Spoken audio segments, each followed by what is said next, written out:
नमस्कार सभी प्यारे विद्यार्थियों का ज्ञान सरोवर यूट्यूब चैनल पे हार्दिक स्वागत है। सभी विद्यार्थी स्वस्थ होंगे, मस्त होंगे और आशा है कि निरंतर उनकी पढ़ाई है वो चल रही होगी। तो प्यारे विद्यार्थियों, आज अपनी क्लास का आगाज हो चुका है, अपने बैच का आगाज हो चुका है। तो जैसा कि कल जो वीडियो आया था उसमें आपने देखा था कि हमने आपको बताया था कि हमारा जो बैच है वो जल्द ही आपके लिए लॉन्च किया जा रहा है। और इस बैच की खास बात क्या है वो हमने कल आपको बताई थी कि ये पूरा बैच है, चाहे वो ज्योग्राफी है, चाहे वो पॉलिटिकल है, चाहे वो हिस्ट्री है, चाहे वो कल्चर है, कोई भी टीचर हमारी टीम का आपके साथ जो भी कनेक्ट होगा वो उन किताबों को पढ़कर, उन कंटेंट को शानदार पढ़कर आपके लिए मैटर तैयार करेगा और फिर आपको उस कंटेंट की जानकारी है वो कंटेंट आपको बोर्ड के द्वारा आपको प्रेषित की जाएगी। तो प्यारे विद्यार्थियों, सभी इस जो ऑनलाइन डिजिटल क्रांति जो ज्ञान सरोवर ने छेड़ी है उसमें आप साक्षी बने, उसके आप मुहिम से जुड़े और ज़्यादा से ज़्यादा इस चैनल को अपना सपोर्ट प्यार बनाए और इसको अपना सपोर्ट है वो दिखाएं। इस चैनल को लाइक कर लें, वीडियो को शेयर कर दें और जो आपके लिए हमने पैकेज दिया है वो धीरे धीरे आपको पता चल जाएगा कि क्या पैकेज रहने वाला है। तो वो सब चीज़ें आपको इस चैनल के माध्यम से समय समय पर जानकारी दे दी जाएगी। तो आइए विद्यार्थियों, शुरुआत करते हैं। एक क्लास आपकी ज्योग्राफी की डेमो यूट्यूब पे डाल दी गई है, एक इतिहास की डाल दी गई है और अब एक क्लास है वो आपको ब्रह्मास्त्र बैच की कला संस्कृति के जो बैच है, इतिहास का जो बैच है उसकी एक एक आपको जो वीडियो है वो आपको मिलेगी। आप देखना, खुद तय करना कि इस कोर्स की क्या खास बात है। हमें बोलने की जरूरत ही नहीं पड़ेगी, जब आप पढ़ेंगे तब आपको पता चल जाएगा कि इस जो कोर्स है आपने जो ज्ञान सरोवर से पढ़ रहे हैं कि क्या खास बात है, क्या क्वालिटी रहने वाली है। ये बच्चे अपने आप बताएंगे, कभी टीचर अपने मुख से अपनी खुद की बढ़ाई नहीं करता। बच्चे जब टीचर की बढ़ाई करते हैं या उनको कहते हैं कि वास्तव में क्या गजब का पढ़ा रहे हैं, क्या गजब की चीज़ें समझा रहे हैं, हमारा ज़्यादा से ज़्यादा ये रहेगा कि हम बच्चों को क्लास में वो चीज़ें याद करवाने की कोशिश करेंगे। हमारा मोटिव यही रहेगा कि बच्चों को इन शॉर्ट मतलब कम समय में अच्छी तरीके से परिपूर्ण रूप से कैसे तैयार करें, किस तरह हम इनको जो मैटर है वो कैसे इनको डिलीवर करें, कैसे इनको याद करवाएं, वो सभी एक संपूर्ण चीज को एक दायरे में समेटकर आपके लिए वो चीजें लाई जा रही है। तो आइए विद्यार्थियों, मैं सुरेश सारस्वत आप सभी का स्वागत करता हूं आज की वीडियो में। आज का जो वीडियो है वो राजस्थान की कला और संस्कृति में, जिसमें राजस्थान के त्यौहार मेले उनके ऊपर चर्चा करेंगे। क्योंकि अगर अपने कल्चर पढ़ रहे हैं तो सबसे पहले शुरुआत अपने त्योहारों से होनी चाहिए और उसके बाद अपने लोक देवता है, लोक देवियां हैं, संत संप्रदाय है, सबकी बात करेंगे और एकदम बढ़िया रूप से बात करेंगे और ऑथेंटिक चीज के साथ बात करेंगे। तो आप जैसा कि थंबनेल देख रहे हैं कि राजस्थान की कला और संस्कृति, जिसमें राजस्थान के त्योहार वाला टॉपिक रहने वाला है। तो शुरुआत करते हैं, अपने ज्यादा समय बर्बाद नहीं करेंगे क्योंकि इस क्लास का मोटिव यही रहेगा कि कम समय में, हमारा वो नहीं है कि क्लास में घूमते फिरते टहलते, यानी आप 1 घंटा लेकर उसमें मैटर दे रहे हैं 15 मिनट का, ऐसा बिल्कुल नहीं है। 1 घंटे के अंदर जितना ज्यादा से ज्यादा हो सकेगा उतना आपको पढ़ाया जाएगा। आज क्लास पहला दिन है तो आपको सब चीजें भी बतानी पड़ रही है, धीरे धीरे आप समझ जाएंगे, टू द पॉइंट आएंगे, क्लास शुरू करेंगे, आपको पढ़ाना शुरू कर देंगे। तो आइए क्लास की शुरुआत करते हैं, राजस्थान के त्योहारों के ऊपर आज चर्चा करते हैं। देखिए विद्यार्थियों, राजस्थान के त्योहार पढ़ने, मेले और त्योहार के ऊपर अपने चर्चा करते हैं। तो देखिए,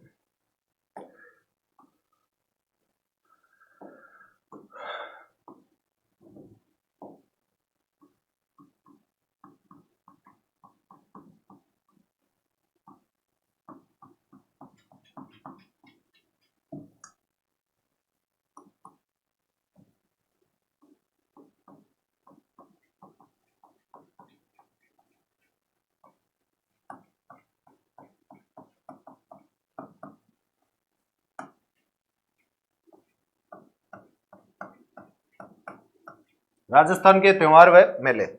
अब देखिए, त्योहारों व मेले में अपने को थोड़ी बेसिक जानकारी अपने को पता होनी चाहिए। जैसे कि मैं एक टाइमलाइन बना रहा हूं, ये आपकी टाइमलाइन है, ये टाइमलाइन है। इस टाइमलाइन को थोड़ा मैं भर देता हूं। चलिए, ये टाइमलाइन है, इसमें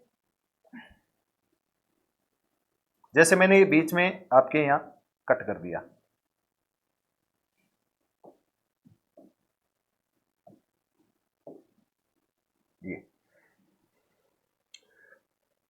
ये इधर मैं मान लेता हूं ये क्या है, जीरो। ये क्या है, जीरो।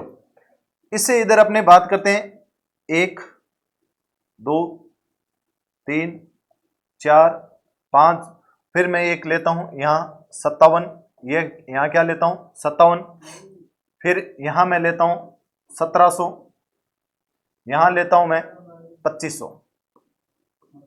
एक ऐसा कैलकुलेशन कर लें, ये आपका ये जो टाइमलाइन है, चलो मैं इसको नीचे लिख देता हूं, यहां लिख देता हूं 1700, यहां लिख देता हूं 2500।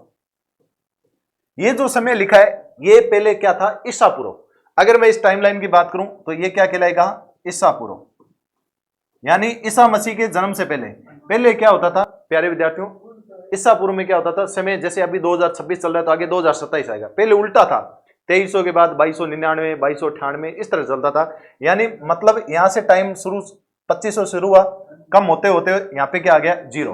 तो ये क्या था आपका, ये आपका क्या था, ईसा पूर्व कहलाता था।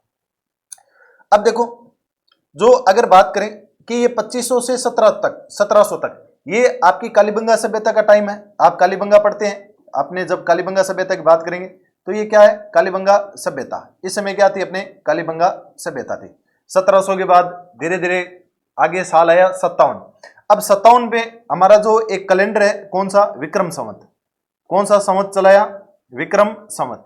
तो 57 ईसा पूर्व कौन सा आपका चला, विक्रम संवत चला।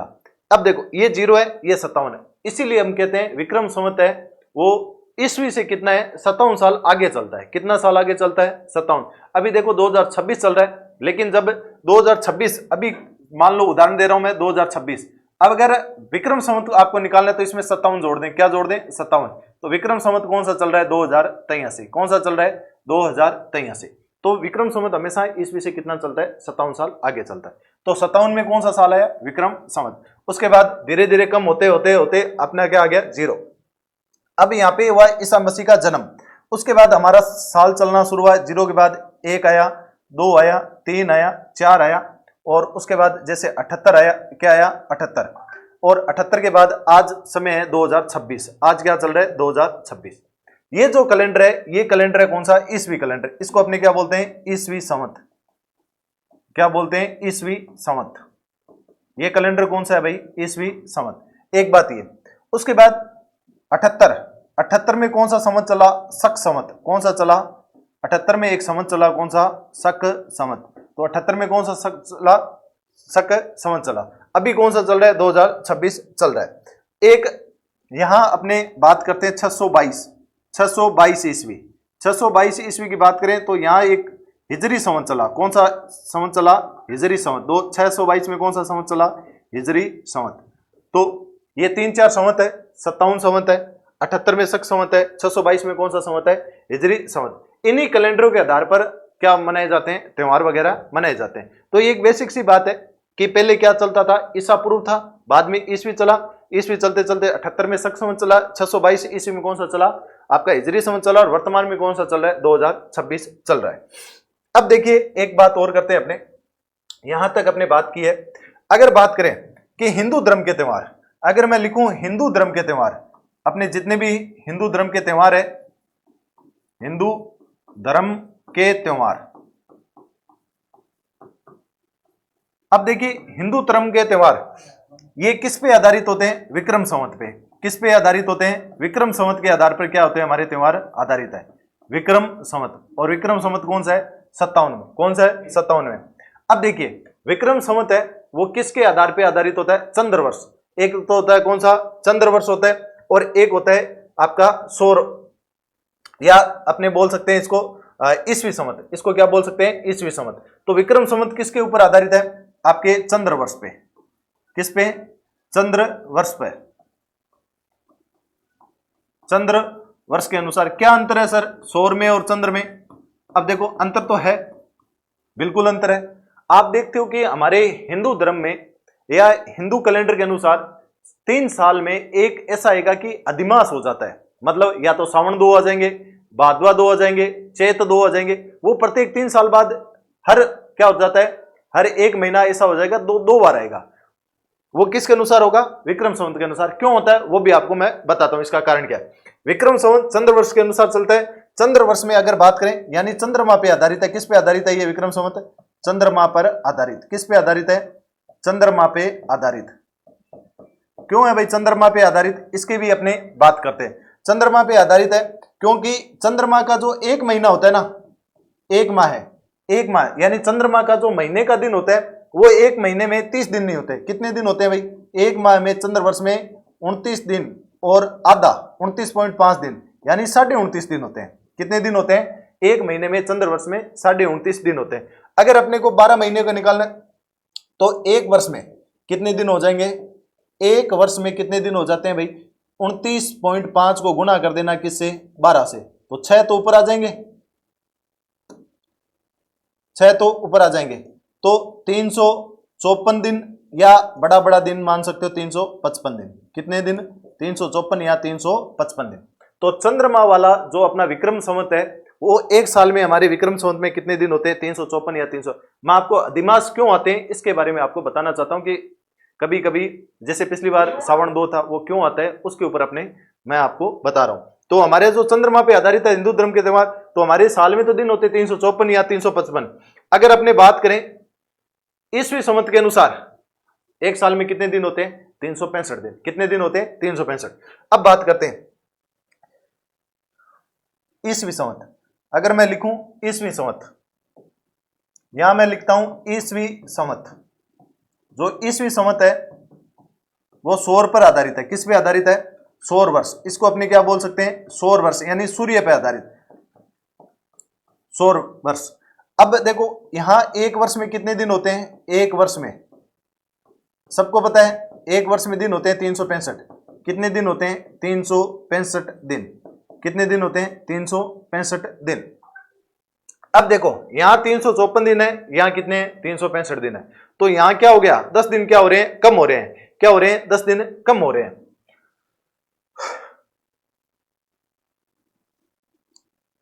यहां लिख देता हूं अंतर। अंतर कितना हो रहा है? एक साल में 10 दिन का हो गया। एक साल में क्या हो गया? 10 दिन। फिर दूसरे साल में फिर 10 दिन, 2 साल में फिर 10 दिन और तीसरे साल में फिर 10 दिन, यानी 30 दिन क्या हो गए? एक्स्ट्रा हो गए। क्या हो गए? तीसरे साल में कितने दिन हो गए? 10 दिन। तो हर 3 साल में 30 दिन क्या हो जाएंगे? एक्स्ट्रा। किसके हो जाएंगे? इस 354 चंद्रमा वर्ष वाले। किसके हो जाएंगे? चंद्रमा वर्ष वाले के। अब ये 3 साल में 30 दिन बन गए, मतलब एक महीना हो गया। और इसी के कारण क्या हो जाता है? हमारा एक अधिमास क्या हो जाएगा? अधिक, क्योंकि इसको इसके बराबर लाना है ना। ऐसे तो हम आगे भाई इस तरह तो चंद्रमा तो बहुत पीछे हो जाएगा, धीरे धीरे पीछे हो जाएगा। तो चंद्रमा को सौर के बराबर करने के लिए 30 दिन के लिए हमने एक महीना और बना दिया। तो हमारे 3 साल में क्या बन गए? हम किसके वापस बराबर आ जाएंगे? सौर वाले के बराबर आ जाएंगे। फिर 3 साल होंगे, फिर एक महीना एक्स्ट्रा जुड़ जाएगा, फिर हम उसके बराबर आ जाएंगे। तो इसलिए ये हमारा अधिमास दिया जाता है। जैसे सावन 2 आ जाएंगे, भादवा 2 आ जाएंगे, चैत्र कभी कोई सा 2 आ जाता है। हर 3 साल में एक महीना ऐसा आ जाएगा, 2 बार होता है। तो इसी को हम क्या बोलते हैं? अधिमास। क्या बोला जाता है? अधिमास बोला जाता है। तो देखिए अब अपने यहां लिख सकते हैं। अगर मैं यहां लिखूं तो कोई औचित्य नहीं होगा। विक्रम संवत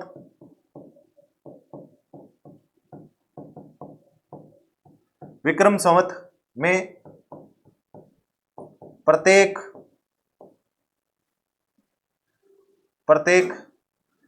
तीसरे वर्ष एक महीना क्या हो जाएगा? अधिमास होता है। एक माह है, तीसरे वर्ष एक माह का अधिमास होता है। क्या होता है? अधिमास होता है। तो अब आपको पता चल गया होगा कि सर ये डबल क्यों आते हैं। बस यही कारण है डबल आने का कि यार तीसरे साल में हमारे एक महीना क्या आ जाएगा? हिंदू धर्म के अंदर क्या हो जाता है? डबल हो जाता है। ये कारण है। चले इतना क्लियर है, चलते हैं आगे बात करते हैं। अब आगे बात करते हैं। देखिए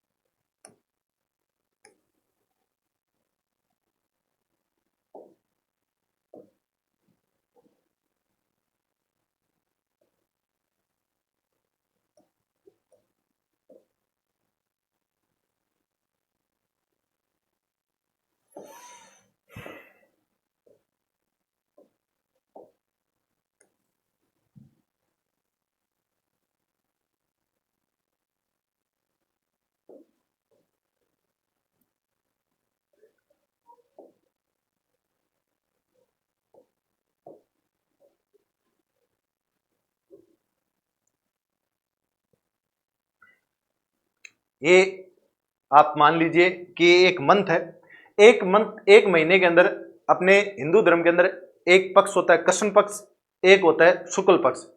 अगर अपने देसी भाषा में बोले तो अनेर पक्ष और चानन पक्ष, मतलब अमावस्या वाला दिन और पूर्णिमा वाला दिन।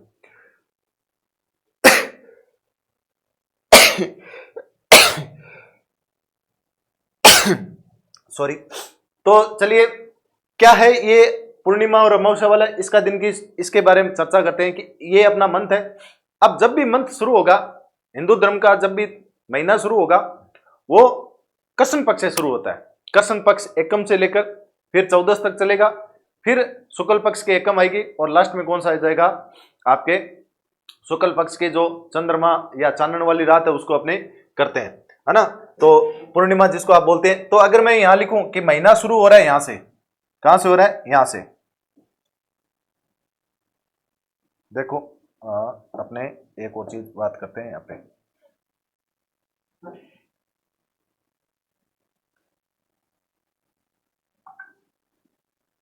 ये सूर्य है, यहां एक सूर्य है, यहां सूर्य है, और ये 4 मैंने सूर्य बना लिए। चलिए अब देखिए, जहां कृष्ण पक्ष, ये कृष्ण पक्ष का पहला दिन होगा। अपने महीना शुरू किससे होता है, कृष्ण पक्ष से। कहां से शुरू होता है, कृष्ण पक्ष। अब कृष्ण पक्ष शुरू होगा तो सूर्य एकदम सफेद होगा। कृष्ण पक्ष की क्या हो जाएगी, एकम। यहां अपने मैं लिख सकता हूं कृष्ण पक्ष की क्या हो जाएगी, एकम। अब एकम से फिर आएगी क्या, द्वितीया, फिर आएगी तृतीया, फिर आएगी चतुर्थी, फिर आएगी पंचमी, फिर आएगी षष्ठी, फिर आएगी सप्तमी, फिर आएगी अष्टमी, फिर आएगी नवमी, फिर आएगी दसवीं, फिर आएगी एकादशी,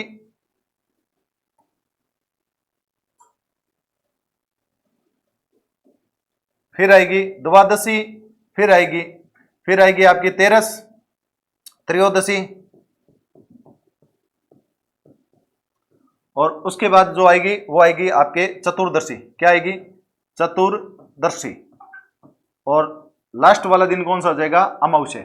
अब देखो यहां, अब मैं आपको बार बार थोड़ा सा समझा ही देता हूं ना।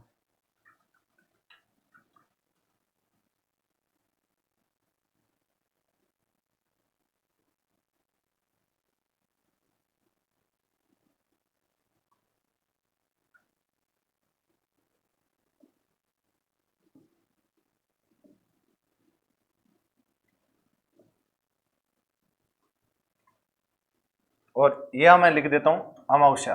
यहां क्या आ जाएगी, अमावस्या।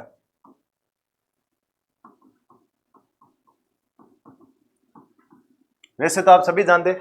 अब जैसे देखो सूर्य यहां, फिर एकम को, फिर दूज को थोड़ा काला होगा, फिर तृतीया को थोड़ा और ज्यादा काला होगा, फिर चतुर्थी को और ज्यादा काला होगा, पंचमी को फिर काला होगा, षष्ठी को और ज्यादा, यानी धीरे धीरे इसका प्रतिशत कालापन का क्या होता जाएगा, बढ़ता जाएगा। और इस तरह करते करते करते करते यहां जब अमावस्या में आएगा तो सूर्य एकदम क्या हो जाएगा, ब्लैक हो जाएगा। क्या हो जाएगा, एकदम ब्लैक हो जाएगा। ये क्या हो जाएगी आपकी अमावस्या। क्या हो जाएगी, अमावस्या। ये अमावस्या होगी। अमावस्या के बाद आपका यहां से चलना शुरू होगा शुक्ल पक्ष। कौन सा शुरू होगा, शुक्ल पक्ष। जैसे 15 दिन कंप्लीट हो जाएंगे शुक्ल पक्ष स्टार्ट हो जाएगा। जो ये सूर्य काला था धीरे धीरे एकम को थोड़ा कालापन कम होता जाएगा।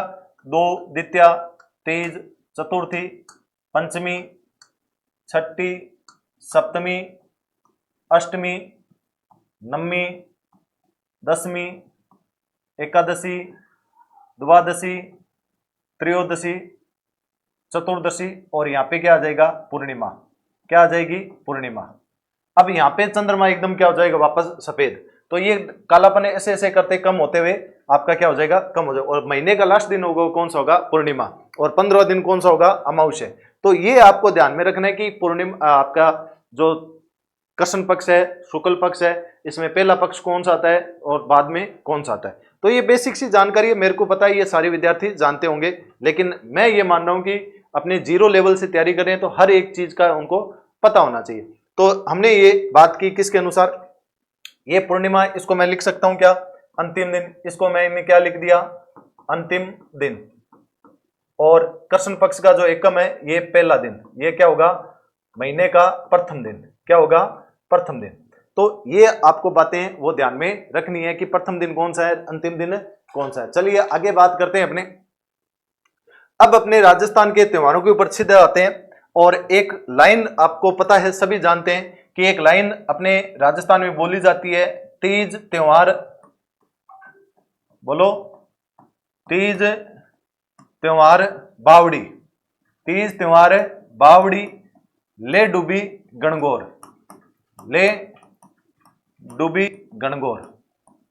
क्या मतलब होता है भाई, राजस्थान का त्योहार है वो कब से शुरू होता है, तीज से, और अंतिम त्योहार कौन सा होता है, गणगौर। मतलब तीज त्योहार बावड़ी, यानी राजस्थान में तीज है, छोटी तीज से अपने त्योहार शुरू हो जाते हैं और गणगौर पे आके अपने त्योहार क्या हो जाते हैं, समाप्त हो जाते हैं। अगर बात करें तो तीज कौन सी, तो छोटी तीज, बड़ी तीज नहीं है, कौन सी तीज है, छोटी तीज। छोटी तीज से अपने त्योहार क्या हो जाते हैं, शुरू हो जाते हैं। और आपको पता है छोटी तीज कब आती है, श्रावण, सावन का महीना पवन करे शोर, श्रावण शुक्ल तृतीया कब आती है भाई, श्रावण शुक्ल तृतीया को क्या आती है, छोटी तीज, जिसको अपने क्या बोलते हैं, त्योहारों का आगमन भी बोल सकते हैं। क्या बोल सकते हैं, त्योहारों का आगमन। क्या हो जाता है इस दिन राजस्थान में त्योहारों का, अपने हिंदू धर्म का क्या हो जाता है, त्योहारों का क्या हो जाता है, आगमन हो जाता है। अगर बात करें गणगौर, ये क्या भाई, गणगौर, गण का मतलब शिव, गौर का मतलब पार्वती। गणगौर कब आती है गणगौर, तो सबको पता है चैत्र शुक्ल तृतीया, कब आती है, शुक्ल में आती है, चैत्र शुक्ल तृतीया, इस दिन क्या आती है भाई, गणगौर का त्योहार आता है। क्या आता है, गणगौर का त्योहार आता है। चलिए आगे अगर बात करें तो यहां पे क्या हो जाएगा, त्योहारों का समापन, इसको अपने क्या लिख सकते हैं, त्योहारों का समापन, त्योहार, त्योहारों का समापन भी इसको क्या कर सकते हैं, बोल सकते हैं। क्या बोल सकते हैं, त्योहारों का समापन। ये सब चीजें आपको, मेरे को पता है, सब बच्चे जानते हैं किस दिन त्योहार शुरू होते हैं, किस दिन समाप्त होते हैं। चलिए अब अगर मैं आपको बात करूं कि हिंदू धर्म के जो अपने विक्रम संवत के महीने हैं वो कौन से हैं, तो अगर अपने बात करें, चलो मैं आगे वाले पेज पे लिख देता हूं, या ये चलो आपको निकालेगा, चलो यहां आ जाएगा।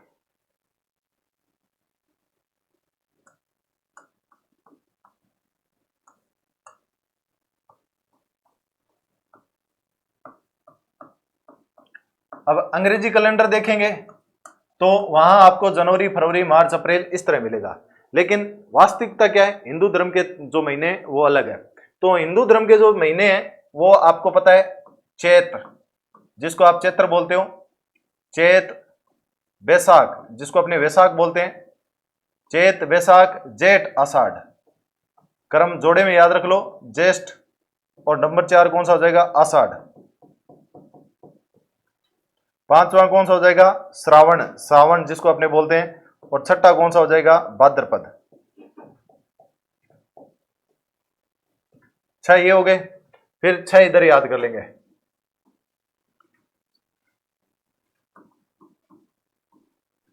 आश्विन,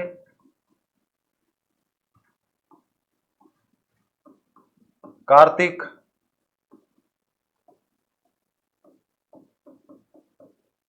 पौष, जेठ, माघ,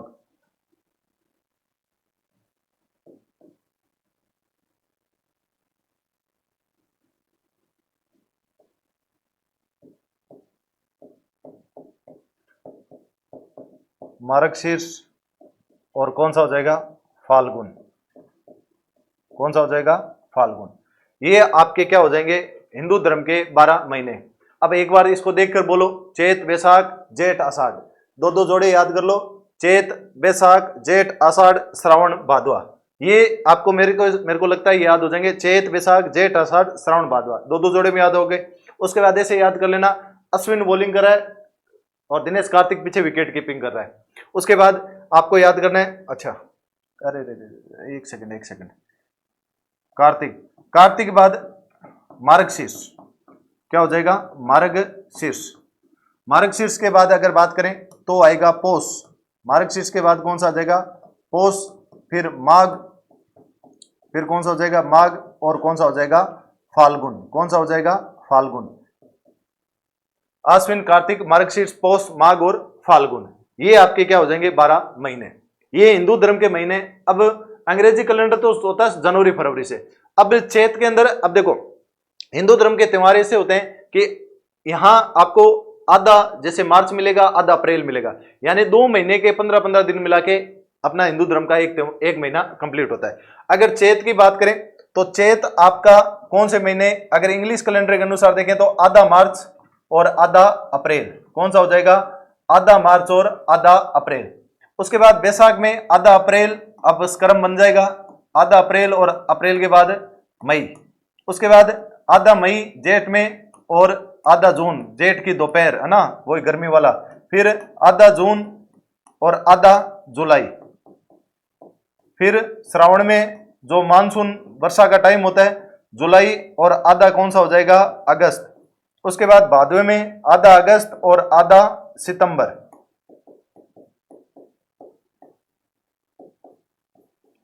उसके बाद आश्विन में आधा सितंबर और 15 दिन किसके? अक्टूबर के। किसके? अक्टूबर के 15 दिन शुरू के। उसके बाद कार्तिक में आधा अक्टूबर और फिर नवंबर, क्या हो जाएगा? नवंबर। फिर मार्गशीर्ष में आधा नवंबर और फिर क्या हो जाएगा?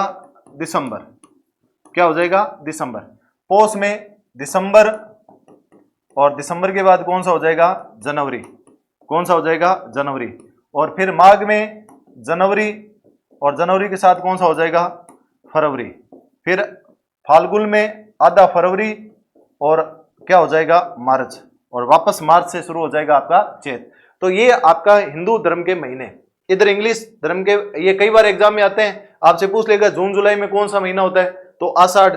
ये आपको ध्यान में रखना, अपने को मार्च से शुरू करना है, मार्च अप्रैल। चैत बैसाख जेठ आषाढ़ यानी मार्च अप्रैल से शुरू करना है। फिर आपको पूछ लेगा भाई जैसे नवंबर दिसंबर में कौन सा होता है, तो मार्गशीर्ष। अगर ये आपको निकालना था तो कई बार एग्जाम में यहाँ से प्रश्न पूछे जाते हैं, जून जुलाई, जुलाई अगस्त, अगस्त सितंबर के कौन से महीने आते हैं। तो आपको ये क्रम याद होना चाहिए। आप बोलो चैत बैसाख जेठ आषाढ़, चैत बैसाख जेठ आषाढ़ श्रावण भादवा, ये हो गया। उसके बाद ये याद रख लेना, अश्विन बॉलिंग कर रहा है, दिनेश कार्तिक पीछे खड़ा है। उसके बाद मार्गशीर्ष, मार्गशीर्ष और पोष, और लास्ट में माघ और फागुन। कौन सा? मार्गशीर्ष और पोष, माघ और फागुन।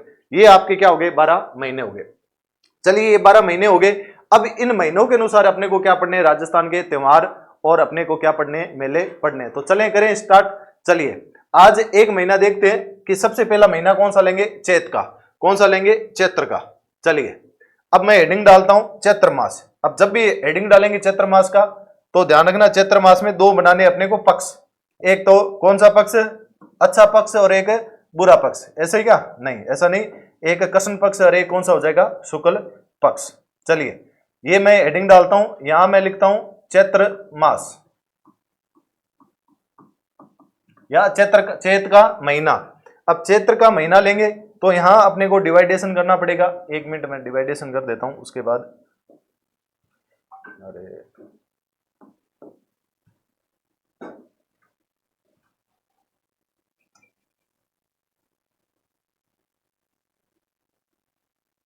चलिए आ गया भाई।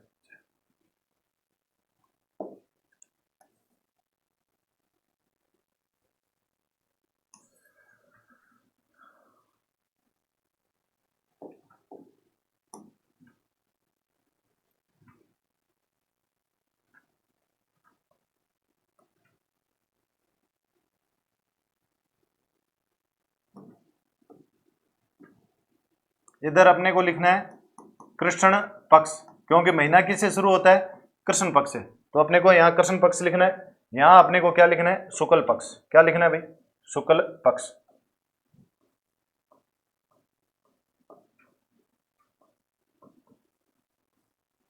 कृष्ण पक्ष और शुक्ल पक्ष।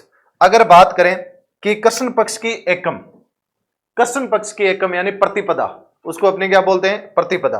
तो कृष्ण पक्ष की एकम जैसे ही महीना शुरू होगा, चैत का महीना शुरू होगा और उसका जो कृष्ण पक्ष होगा, पहला ही दिन एकम, जिसको अपने क्या बोलते हैं? एकम प्रतिपदा।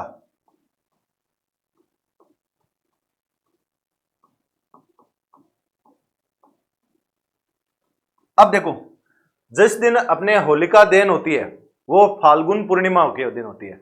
जैसे ही पूर्णिमा का दिन कंप्लीट होगा, फाल्गुन की पूर्णिमा की रात को हम होलिका दहन करके आते हैं। उससे अगले दिन अपने रंग वगैरह खेलते हैं, जिसको अपने धुलंडी बोलते हैं। तो जैसे ही अपने रंग खेलते हैं, वो साल ही चेंज हो जाता है, अपना अपना नया साल लग जाता है। और वो साल कौन सा लग जाता है? चैत।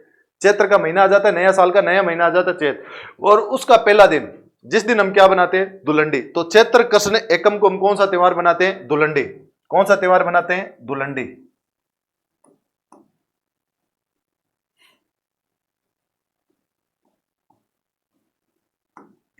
इसको तो कृष्ण पक्ष को अपने बदी भी बोल सकते हैं, और इसको अपने क्या बोल सकते हैं? शुद्धि भी बोल सकते हैं। ये भी अपने लिख सकते हैं।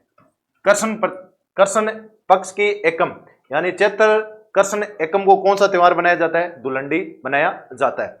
धुलंडी की बात करें तो ध्यान रखना, धुलंडी के दिन क्या हो जाता है? इस दिन एक होता है गणगौर।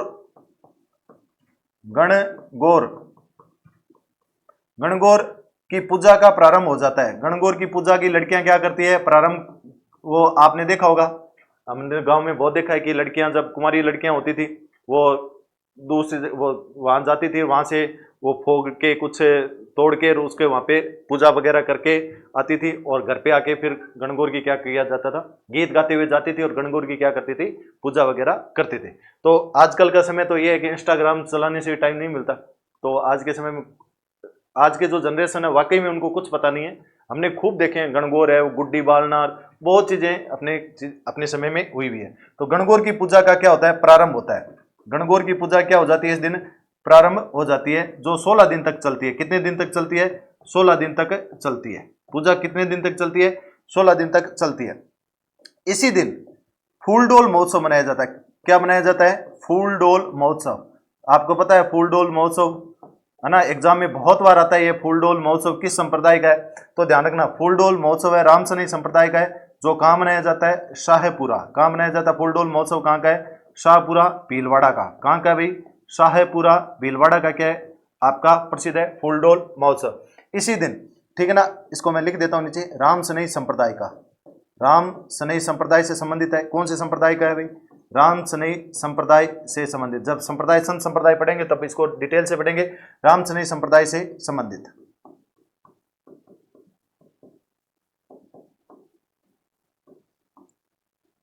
उसके बाद अगर बात करें तो ये धुलंडी क्यों मनाई जाती है, तो इसके पीछे भी अपने कहानी है कि जो हिरण्यकशिप की बहन थी होलिका, और उसकी शादी हो रही थी इलोजी के साथ, और होलिका जब प्रहलाद को लेकर बैठती है, इधर इलोजी की बारात आती है बाड़मेर से, और होलिका तो जलकर राख हो जाती है और प्रहलाद बच जाता है। तब इलोजी को पता चलता है कि मेरी होने वाली पत्नी है वो तो राख हो गई। तो इलोजी अपने पूरे शरीर को, जितने भी कपड़े थे दूल्हे के वेश वाले, सब उतार के राख लगा के पूरे बाजार में घूमते हैं, और फिर उनकी याद में हमने क्या खेलना शुरू कर दिया? धुलंडी खेलना शुरू कर दिया, क्योंकि उस समय तो राख थी, आज के समय कलर बहुत आने लगे। तो इस दिन ही क्या निकाली जाती है? इलोजी की बारात। तो इलोजी की बारात आपको पता है कहाँ निकाली जाती है? इलोजी की बारात है वो बाड़मेर में निकाली जाती है, इलोजी की बारात। इसी दिन क्या निकाली जाती है?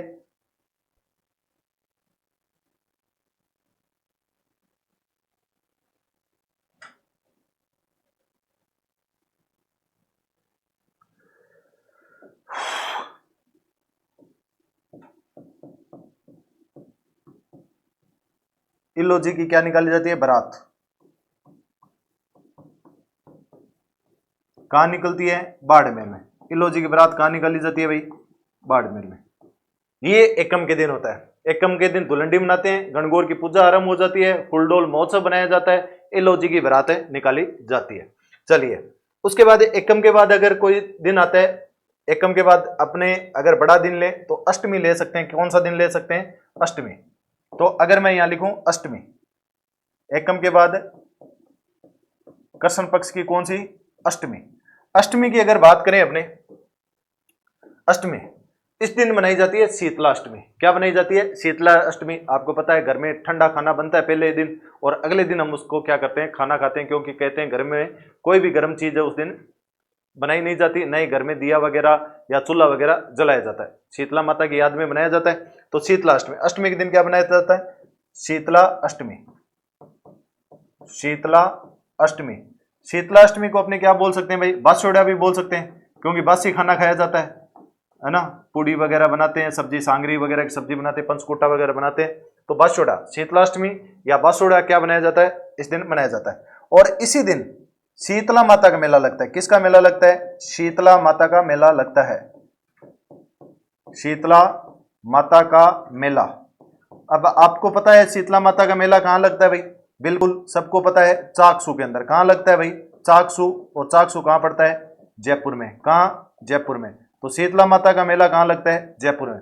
लेकिन एग्जामिनर ने आपके प्रश्न ये दिया था कि रंगीन बैलगाड़ियों का मेला कहाँ लगता है। रंगीन बैलगाड़ियों का मेला भी कौन सा है, ये चाकसू माता का, ये शीतला माता का मेला जो चाकसू के अंदर लगता है। तो इसको अपने क्या बोल सकते हैं, रंगीन बैलगाड़ियों का मेला। इसको क्या बोल सकते हैं, रंगीन बैलगाड़ियों का मेला।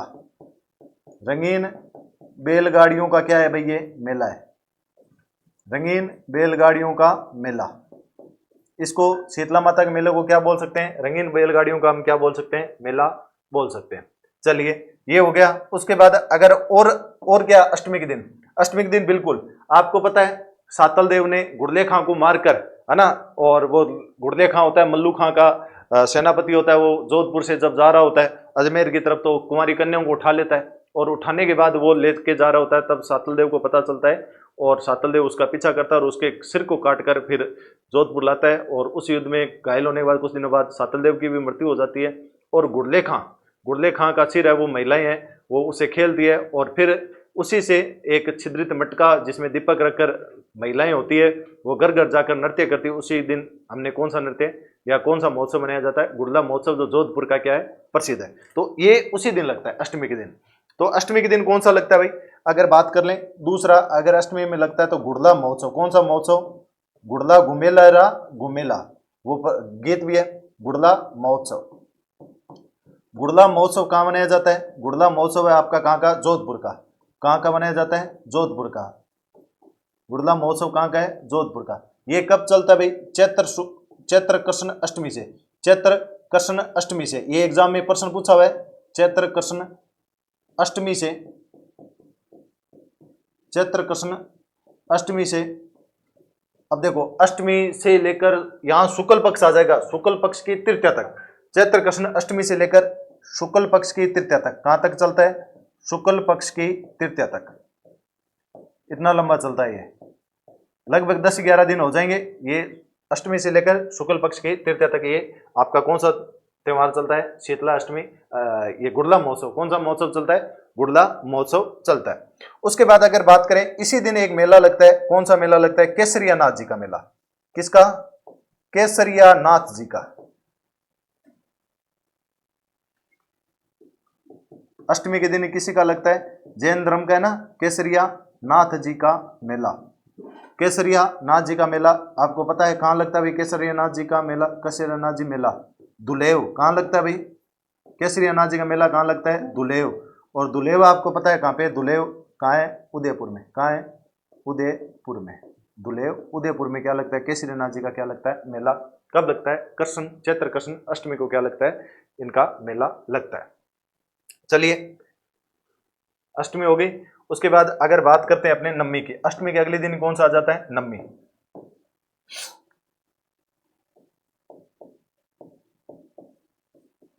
अब एक चीज याद रखना कि जो जैन धर्म के आपके पहले जो अनुयायी थे वो आपके आदिनाथ थे, आदिनाथ बोल सकते हैं, या उनको अपने ऋषभ देव बोल सकते हैं।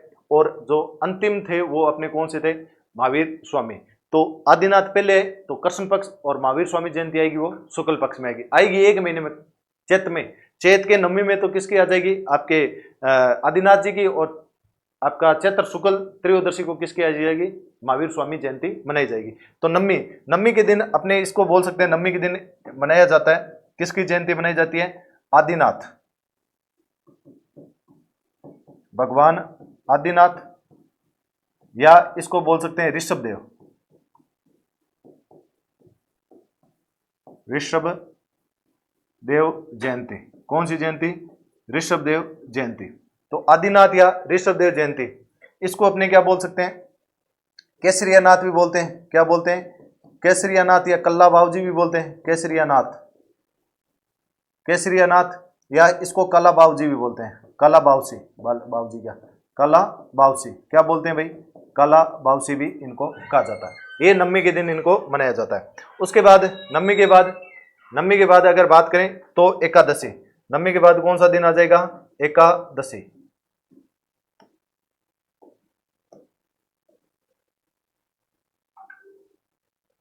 चलिए, नवमी के बाद दशमी को कुछ नहीं है, एकादशी की बात करते हैं। एकादशी 11 जिसको अपने क्या बोलते हैं 11। तो चैत्र कृष्ण एकादशी को क्या बनाया जाता है भाई, चैत्र कृष्ण एकादशी को एक मेला लगता है। जो मेला है वो कौन सा मेला है, आपको पता है कि राजस्थान का सबसे बड़ा जौहर और राजस्थान का दूसरा साका जो कहां पे हुआ था, आपके जो कहां पे हुआ था, एक मिनट रुकना भाई।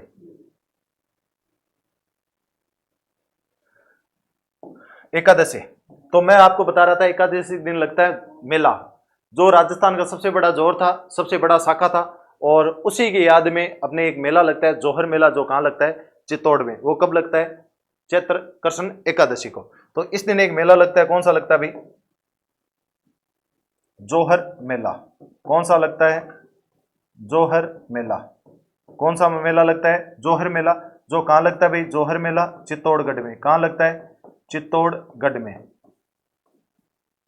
ठीक है। एकादशी के दिन कौन सा लगता है, जौहर मेला।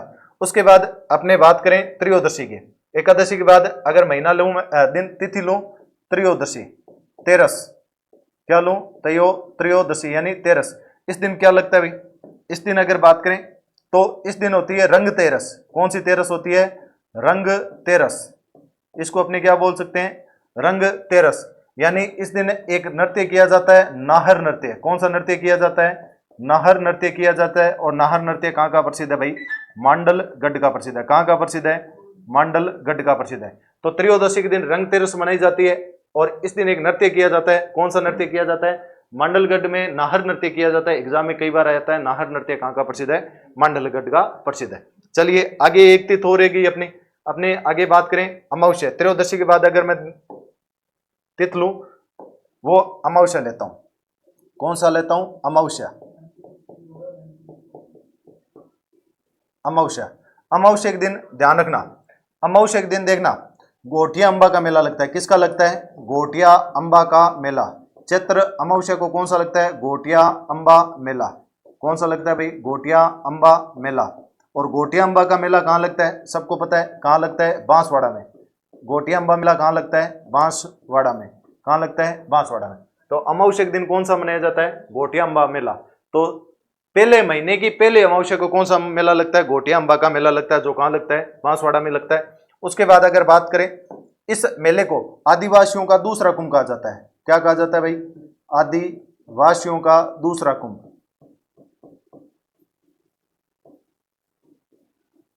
गोटिया अंबा को क्या कहा जाता है, आदिवासियों का दूसरा कुंभ कहा जाता है। क्या कहा जाता है, आदिवासियों का दूसरा कुंभ कहा जाता है। किसको, गोटिया अंबा मेले को, जो कहाँ लगता है, बांसवाड़ा में। कब लगता है, अमावस्या को। इसी दिन ध्यान रखना, इसी दिन एक अपने लोक देवता हुए पंचपीरों में पाबूजी, किसका, पाबूजी का मेला लगता है। किसका मेला लगता है, पाबूजी का मेला लगता है। पाबूजी का मेला लगता है। और पाबूजी का मेला सबको पता है कहाँ लगता है, कोल्लू गांव था कोल्लू, और इनके मंदिर को कहा जाता है मंड, इसलिए क्या बन गया, कोल्लू मंड। कोल्लू मंड कहाँ पे है भाई, जिला कौन सा आ जाएगा, फलोदी। कहाँ आ जाएगा, फलोदी। तो ये आपके कृष्ण पक्ष के सारे, कृष्ण पक्ष के, चैत्र के कृष्ण पक्ष के सारे त्योहार हो गए। कि हमने एकम की बात की, तो एकम के दिन धुलंडी, इस दिन गणगौर की पूजा, 16 दिन तक पूजा होती है। उसके बाद हमने बात की फूलडोल महोत्सव बनाया जाता है रामचंद्र संप्रदाय का, शाहपुरा भीलवाड़ा, इलोजी की बारात निकाली जाती है बाड़मेर में। उसके बाद अष्टमी में शीतलाष्टमी, बाशुड़ा, शीतला माता का मेला, चाकसू जयपुर, रंगीन बैलगाड़ियों का मेला कहा जाता है। गुड़ला महोत्सव मनाया जाता है जोधपुर में, चैत्र कृष्ण अष्टमी से लेकर चैत्र शुक्ल तृतीया तक। और उसके बाद हमने कहा केसरियानाथ जी का मेला लगता है धुले उदयपुर में। नवमी की बात करें तो ऋषभ देव या आदिनाथ जयंती, केसरीनाथ कल्ला बाबूजी भी इनको कहते हैं। एकादशी को जोर मेला लगता है, कहाँ पे लगता है, चित्तौड़गढ़ में। उसके बाद त्रयोदशी में हमने बात की रंग तेरस या नार नृत्य, जहाँ पे मांडलगढ़ में किया जाता है। और अमावस्या में गोटिया अंबा का मेला, जिसे आदिवासियों को दूसरा कम कहते हैं। और हमने बात की पाबूजी का मेला लगता है कोलूमंड फलोदी के अंदर। चलिए एक पक्ष अपना कंप्लीट। अब अपने बात करते हैं दूसरे पक्ष की ओर आ जाते हैं। दूसरा पक्ष की अगर बात करें तो दूसरा पक्ष शुक्ल पक्ष लेते हैं। कौन सा पक्ष लेंगे, शुक्ल पक्ष। शुक्ल पक्ष की अगर बात करता हूं मैं, तो शुक्ल पक्ष की एकम की बात करते हैं अपने। शुक्ल पक्ष एकम, यहां लिखता हूं एकम। अब आपको पता है शुक्ल पक्ष के एकम को हमारा नया विक्रम संवत क्या हो जाता है, शुक्ल, क्योंकि कृष्ण पक्ष में अपने मनाते नहीं है, शुक्ल पक्ष में अपना क्या मनाते हैं, नया साल मनाते हैं। तो शुक्ल विक्रम संवत का क्या हो जाता है इस दिन प्रारंभ, यानी एकम को शुक्ल पक्ष, यानी हमारा नया साल कब लगता है, चैत्र शुक्ल एकम को। किस दिन लगता है, चैत्र शुक्ल एकम को। तो विक्रम संवत प्रारंभ, इस दिन क्या होता है भाई, विक्रम संवत क्या हो जाता है, प्रारंभ। शुक्ल पक्ष में क्या हो जाता है, विक्रम संवत क्या हो जाता है, प्रारंभ हो जाता है। चलो ये तो बात हमें पता है सर, ठीक है, ये बात आपको पता है। इसको क्या मैं ऐसे भी लिख सकता हूं, नव वर्ष का प्रारंभ, बिल्कुल लिख सकता हूं ना। नव वर्ष का क्या हो जाता है, हिंदू नव वर्ष का क्या हो जाता है, प्रारंभ। वैसे तो आजकल सारे जैन बन गए हैं, 1 जनवरी 31 दिसंबर की नाइट को 12 बजे बाद वो पटाखे वगैरह छोड़ते हैं, नया साल बनाते हैं, लेकिन हिंदू धर्म का जो नव वर्ष आता है वो चैत्र शुक्ल एकम को आता है, ये आपको ध्यान में रखना है। उसके बाद एक ध्यान रखना, इस दिन बसंतीय नवरात्रा प्रारंभ हो जाते हैं। क्या हो जाते हैं, आगे बताऊंगा, नवरात्रा की ट्रिक बताऊंगा किस तरह याद कर सकते हैं। बसंतीय नवरात्रा क्या हो जाते हैं, प्रारंभ हो जाते हैं। बसंतीय नवरात्रा क्या हो जाएंगे, प्रारंभ। बसंतीय नवरात्रा का क्या हो जाएगा, प्रारंभ। और नवरात्रा आपको पता है हमेशा शुक्ल पक्ष में आते हैं, एकम से लेकर कहां तक चलते हैं, नवरात्रा 9 दिन चलते हैं, तो एकम से लेकर नवमी तक ये चलेंगे। बसंतीय नवरात्रा का प्रारंभ हो जाएगा। इस दिन आपको पता है, इसी दिन भरत राजस्थान का क्या हुआ था, गठन हुआ था। इस दिन क्या हुआ था, भरत राजस्थान का गठन, एकीकरण पढ़ेंगे तो भरत राजस्थान का गठन, भरत राजस्थान का क्या हुआ था, गठन हुआ था। और 30 मार्च, कौन सा, 30 मार्च, है ना, 18, 25, 18, 30, 15, 18 को पहले मत्स्य संघ बना, उसके बाद पूर्वी राजस्थान बना, और उसके बाद संयुक्त राजस्थान बना, और उसके बाद भरत राजस्थान बना। तो 30 मार्च को भरत राजस्थान का गठन हुआ। इसी दिन हमने अब शुरू कर दिया है भजनलाल सरकार जी ने कि राजस्थान दिवस भी इसी दिन मनाया जाएगा। मतलब चैत्र अब 30 मार्च को नहीं मनाया जाता, अब ये कहते हैं कि जिस दिन चैत्र शुक्ल एकम होगी उसी दिन हम क्या बनाएंगे, राजस्थान दिवस बनाएंगे। तो ये नई घोषणा हुई है कि राजस्थान दिवस कब मनाया जाता है हिंदू धर्म त्योहारों के अनुसार, तो चैत्र की जो शुक्ल पक्ष की एकम होगी तो उस दिन हम क्या बनाएंगे, राजस्थान दिवस मनाया जाता है।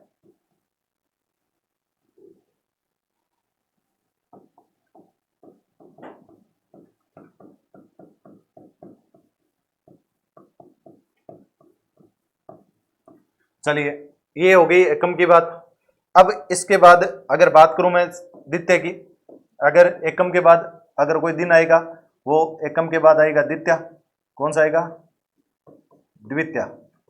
अब देखो इस दिन जो शादीशुदा महिलाएं होती है उसके घर पे जो पियर वाले क्या भेजते हैं, सिंजारा, क्या भेजते हैं, सिंजारा, क्या भेजते हैं, सिंजारा, है ना, मिठाई वगैरह कपड़े लत्ते वगैरह दिए जाते हैं। सिंजारा को शादीशुदा लड़कियां होती है या जिनकी सगाई होती है तो उनको भेजा जाता है, क्या भेजा जाता है, सिंजारा भेजा जाता है। तो द्वितीय को क्या बनाया जाता है भाई, सिंजारा। चलिए द्वितीय के बाद, द्वितीय के बाद क्या आएगा, तृतीया, क्या आएगी, तृतीया। और अभी मैं आपको बता के आया था तृतीया,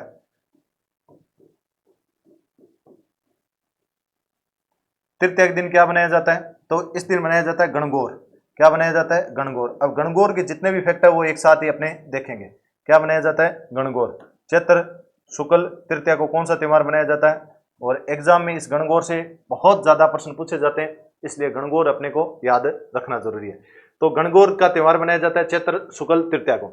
अगर बात करें इस दिन किसकी पूजा की जाती है, तो इस दिन ध्यान रखना ईश्वर। अगर मैं बात करूं गणगौर की, ईश्वर तो किसको कहते हैं, शिव। ईश्वर किसको कहते हैं, शिव। वह गौर किसको कहते हैं, पार्वती। गौर कौन होती है, पार्वती। तो शिव और पार्वती की पूजा किस दिन की जाती है, एग्जाम में अभी हाल ही में एग्जाम में पूछा था, शिव और पार्वती की पूजा है वो गणगौर के दिन की जाती है। गणगौर का मतलब ही क्या होता है, शिव और पार्वती की पूजा करना। एक बात तो ये। उसके बाद अगर मैं बात करूं माता पार्वती है, माता पार्वती के मुकलावे, इस दिन क्या माना जाता है कि माता पार्वती का क्या हुआ था, मुकलावा। माता पार्वती के मुकलावा, मुकलावा को अपने क्या बोलते हैं, एक वो बोलते हैं घोड़ा, क्या बोलते हैं, मुकलावा।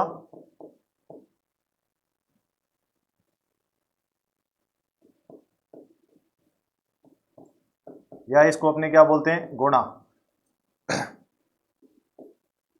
के प्रतीक। यानी ये माता, इस दिन कहा जाता है माता पार्वती का शिव जी के साथ क्या हुआ था, मुकलावा, शादी पहले हो चुकी थी, मुकला हुआ था, मुकलावा या गुणा का प्रतीक माना जाता है।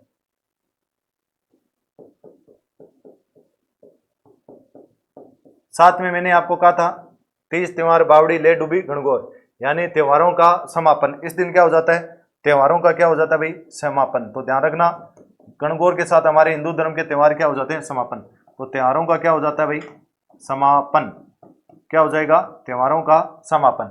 उसके बाद अगर बात करें, एग्जामिनर ने यहां से भी पूछ लिया, सर्वाधिक गीतों वाला त्योहार है, बहुत गीत गाए जाते हैं, महिलाएं हैं, लड़कियां बहुत गीत गाती है। सर्वाधिक राजस्थान में गीतों वाला त्योहार भी किसको माना जाता है, गणगौर को। सर्वाधिक गीतों वाला इसको हम क्या कह सकते हैं, त्योहार कह सकते हैं। तो सर्वाधिक गीतों वाला इसको हम क्या कहेंगे, त्योहार कहेंगे। उसके बाद 16 दिन तक इसकी क्या होती है, पूजा।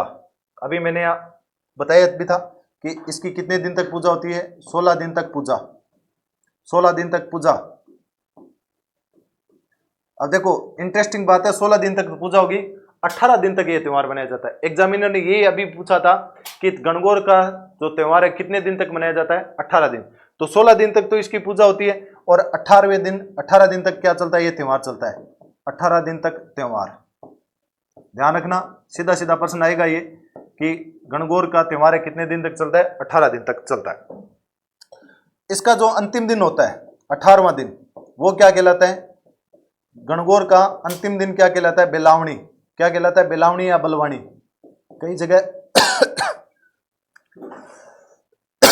कई जगह बेलावणी लिख रखा है, कई किताबों में बुलावनी भी दे रखा है, बेलावणी, बेलावणी, या इसको अपने बलवानी भी कह सकते हैं, कोई बात नहीं है। बेलावणी या बलवानी जब भी नाम दिखे, अंतिम दिन पूछे तो आपको कर देना है।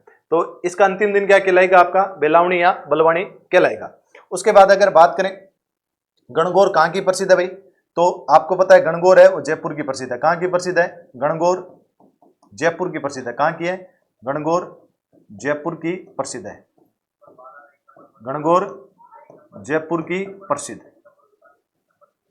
गणगौर कहाँ की प्रसिद्ध है, जयपुर की प्रसिद्ध है।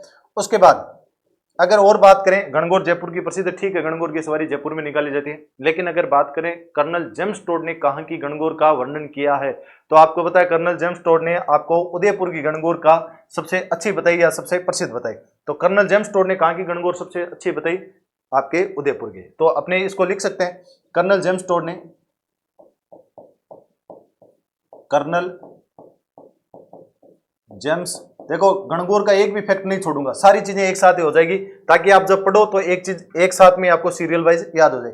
कर्नल जेम्स टोड ने, कर्नल जेम्स उदयपुर की, कर्नल जेम्स टोड ने उदयपुर की गणगौर का उल्लेख किया है, गणगौर का उल्लेख किया है। कौन सी का, गणगौर। तो टोड साहब थे, उन्होंने उदयपुर की गणगौर का उल्लेख किया है। हो सकता है उस समय जयपुर में गणगौर वगैरह की कोई नहीं रही होगी, अब इन्होंने उदयपुर की गणगौर का बता दिया। अब कई बार आ जाता है बिना ईसर, यानी ईसर किसको कहते हैं, शिव को। बिना ईसर की सवारी है वो कहाँ की निकाली जाती है, तो बिना ईसर की गणगौर है वो जैसलमेर की प्रसिद्ध है। कहाँ की, जैसलमेर की।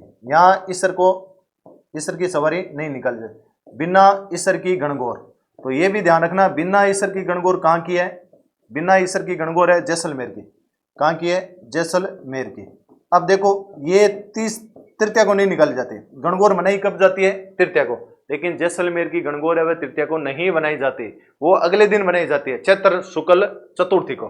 तो जैसलमेर में जो गणगौर है वो चैत्र शुक्ल चतुर्थी कब बनाई जाती है, चैत्र शुक्ल चतुर्थी, यानी गणगौर के अगले दिन। तो बिना ईसर की गणगौर कहाँ की है, जैसलमेर। बिना ईसर की जो सवारी है वो कहाँ निकाली जाती है, जैसलमेर में, चैत्र शुक्ल चतुर्थी की। उसके बाद अगर और बात करते हैं, अपने थोड़ी और बात कर लेते हैं गणगौर के बारे में। गुलाबी गणगौर, एग्जाम में मोस्ट इंपोर्टेंट प्रश्न है, गुलाबी गणगौर। कौन सी गणगौर? गुलाबी गणगौर, गुलाबी गणगौर। या इसको अपने एक नाम और आता है चूनड़ी गणगौर। कौन सी आता है? चूनड़ी गणगौर। कल को एग्जामिनर थोड़ा शब्द पलट दे तो आपको फंसना नहीं है। गुलाबी गणगौर या आपको कौन कह सकते हैं? चूनड़ी गणगौर। अब ये बता दो, आपने अगर पढ़ रखा है तो गुलाबी गणगौर या चूनड़ी गणगौर है वो कहां की प्रसिद्ध है? एग्जाम में कई बार ये प्रश्न आया हुआ है, तो आपको पता है गुलाबी गणगौर या चूनड़ी गणगौर है कहां की प्रसिद्ध है? नाथ द्वारा की। कहां की प्रसिद्ध है भाई? नाथ द्वारा। नाथ द्वारा कहां रहता है आपका? राजसमंद में। कहां रहता है भाई? राजसमंद। तो गुलाबी गणगौर एग्जाम में कई बार पूछी जा चुकी है। तो गुलाबी गणगौर कहां की प्रसिद्ध है आपके? नाथ द्वारा या नाथ द्वारा राजसमंद की क्या है? प्रसिद्ध मानी जाती है। चलिए और बात करते हैं अपने। अब एक कहावत आती है, हाड़ो ले डूबो गणगौर। कहां गणगौर नहीं मनाया जाता या कहां की गणगौर, कहां पे गणगौर का त्योहार नहीं मनाया जाता? बूंदी में। क्यों? हाड़ो ले डूब्यो गणगौर। ये कहावत सुनी होगी, ले डूब्यो गणगौर, यानी हाड़ा चौहान था वो क्या ले डूबा? गणगौर। क्योंकि कहा जाता है कि जिस दिन गणगौर का त्योहार था, जिस दिन क्या था? गणगौर का त्योहार था, उस दिन आपका एक राजा था बूंदी का, जोध सिंह। जोध सिंह अपनी पत्नी के साथ तालाब के अंदर सवारी कर रहा था और सवारी करते करते कहते हैं कि एक हाथी बिदर गया, मतलब हाथी पागल हो गया और उस हाथी ने उस नाव को क्या कर दिया? पलटा मरवा दिया। यानी सूंड से मारा, नाव क्या होगी? पलटा मार गई उस तालाब में। और उसी तालाब में वो जोध सिंह और उसकी जो पत्नी थी वो डूब कर क्या हो गई? मृत्यु। और उसी दिन क्या था? गणगौर का दिन था। इसलिए ये कहा जाता है हाड़ो ले डूब्यो गणगौर। और बूंदी में गणगौर का त्योहार है वो नहीं मनाया जाता। तो ये ध्यान रखना, हाड़ो ले डूब्यो गणगौर कहां से प्रसिद्ध है? बूंदी। कहां है? बूंदी। बूंदी में गणगौर का त्योहार नहीं मनाया जाता। बूंदी में गणगौर का त्योहार नहीं मनाया जाता, नहीं मनाया जाता। क्यों? क्योंकि वो जोध सिंह वाली कहानी याद रख लोगे कि जोध सिंह है वो अपनी पत्नी के साथ क्या हो गया? तालाब में डूब गया था, है ना। जोध सिंह था और उसकी पत्नी का नाम स्वरूप कंवर। पत्नी का नाम क्या था? स्वरूप कंवर। दोनों तालाब में भ्रमण कर रहे थे और भ्रमण करते करते भ्रमण भगवान की तरफ हो गया। तो हाड़ो ले डूब्यो गणगौर।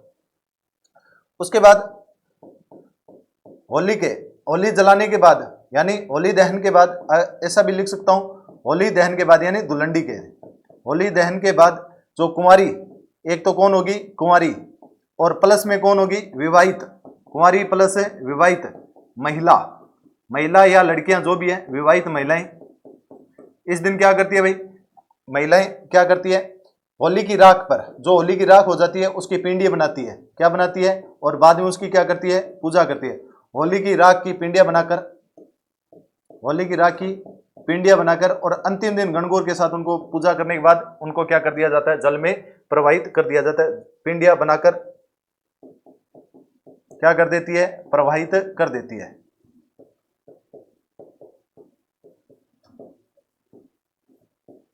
यह भी आपको ध्यान में रखना है कि इस दिन क्या होती है कि जो लड़कियां होती है, चाहे वो कुंवारी है चाहे शादीशुदा है, वो जो जिस दिन होलिका दहन होता है उसकी जो राख होती है उसके पिंडियां बनाकर क्या कर देती है? वो गणगौर के दिन अपने उस पिंडियों को भी क्या करती है? जल के साथ प्रवाहित कर देती है। चलिए, तीज हो गया। उसके बाद अपने एक लेते हैं अष्टमी। क्या लेते हैं? अष्टमी। तीज के बाद ये होली, आपके गणगौर के जितने भी फैक्ट थे सारे मैंने आपको करवा दिए हैं। अष्टमी, अष्टमी के दिन अब देखो इस दिन क्या होती है, क्योंकि नवरात्र चलते हैं तो इस दिन हम क्या बनाते हैं? दुर्गा अष्टमी। दुर्गा माता की क्या की जाती है? पूजा की जाती है। अशोक अष्टमी भी इसको कहते हैं। क्या बोलते हैं? अशोक अष्टमी। क्या बोल सकते हैं? अशोक अष्टमी। रुकना एक मिनट।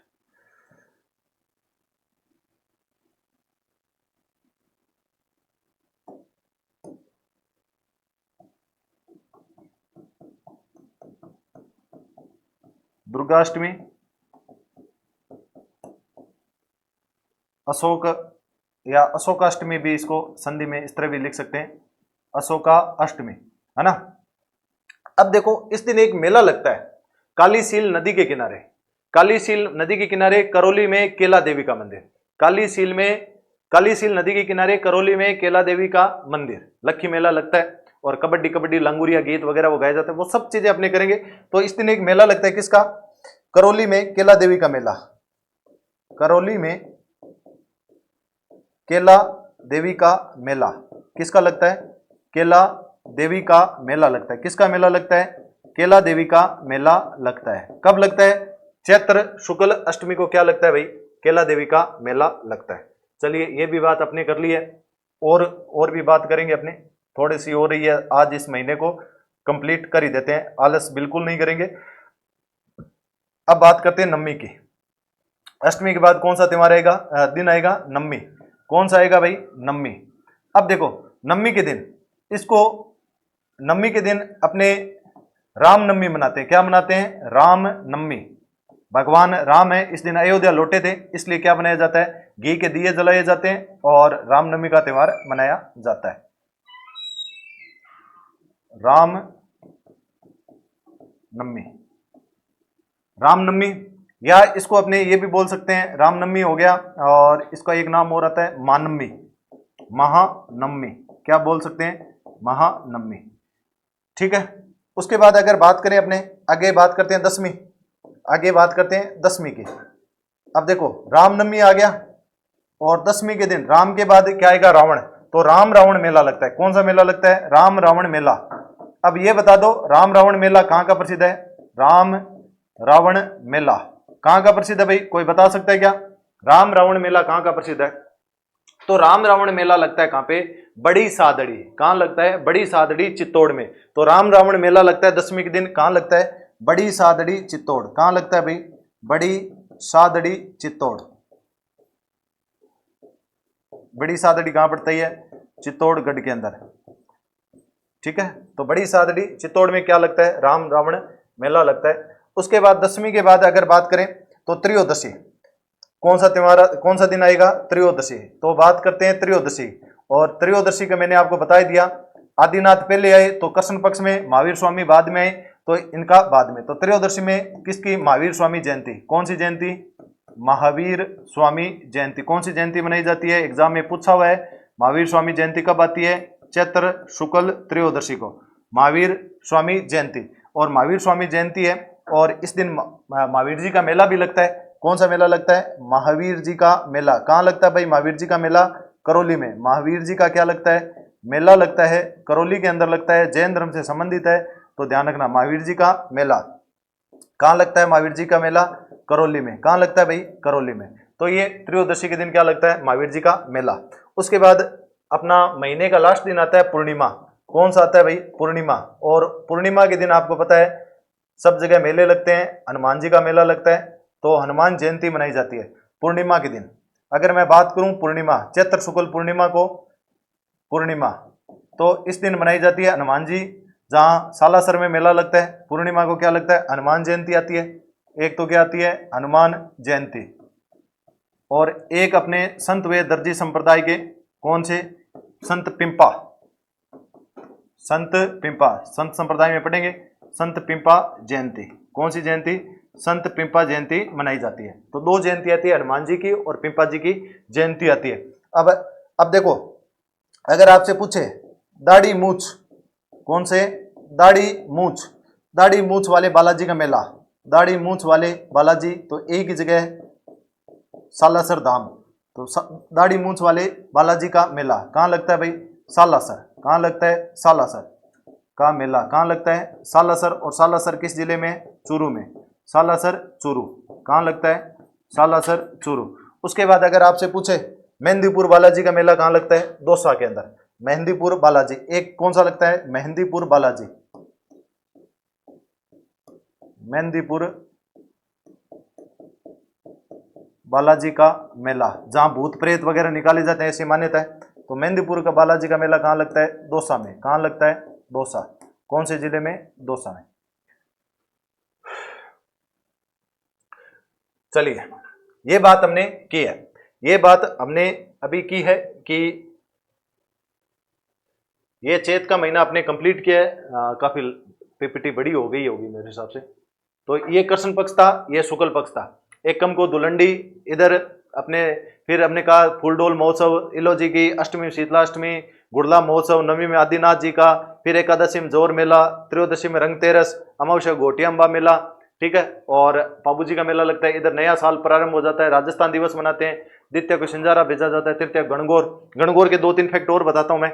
ईश्वर शिव की पार्वती की, जो शिव और पार्वती की पूजा की जाती है, त्योहारों का समापन हो जाता है, सर्वाधिक गीतों वाला त्योहार है, 16 दिन तक पूजा, 18 दिन तक त्योहार चलता है। अंतिम दिन बेलावणी। गणगौर जयपुर की प्रसिद्ध है, कर्नल जेम्स टोड ने उदयपुर की गणगौर का उल्लेख किया।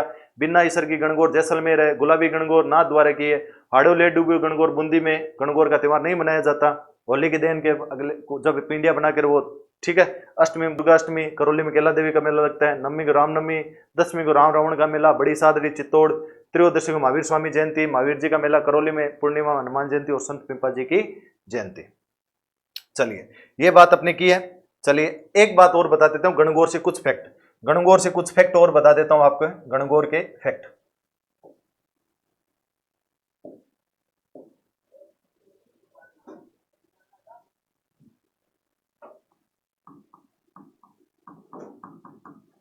गणगौर के फैक्ट, क्या फैक्ट है गणगौर के?